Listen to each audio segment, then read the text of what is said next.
Bismillahirrahmanirrahim. Alhamdulillahi Rabbil Alamin. Wassalatu wassalamu ala Rasulillah wa ba'd. Assalamualaikum warahmatullahi wabarakatuh. Mayroong dalawang salita na pagka binigkas natin ito ay napakalaki po ng gantimpala natin. Napakagaan. Napakagaan sa dila, kalugod-lugod sa Allah subhanahu wa ta'ala. Sinabi ng Propeta Muhammad sallallahu alaihi wasallam, kalimatani khafifatani ala lisan, dalawang salita lamang na napakagaan sa dila, napakagaan pero napakalaki ng gantimpala.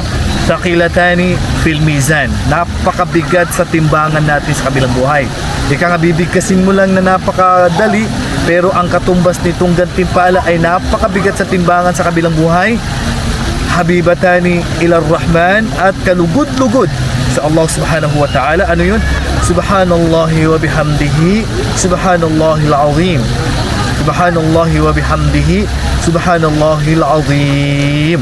Ibig sabihin dito, ang luwalhati sa Allah subhanahu wa ta'ala, ang lahat ng papuri ay para lamang sa Kanya, at luwalhati sa Allah subhanahu wa ta'ala ang dakila. Hanggang dito na lamang. Assalamualaikum warahmatullahi wabarakatuh.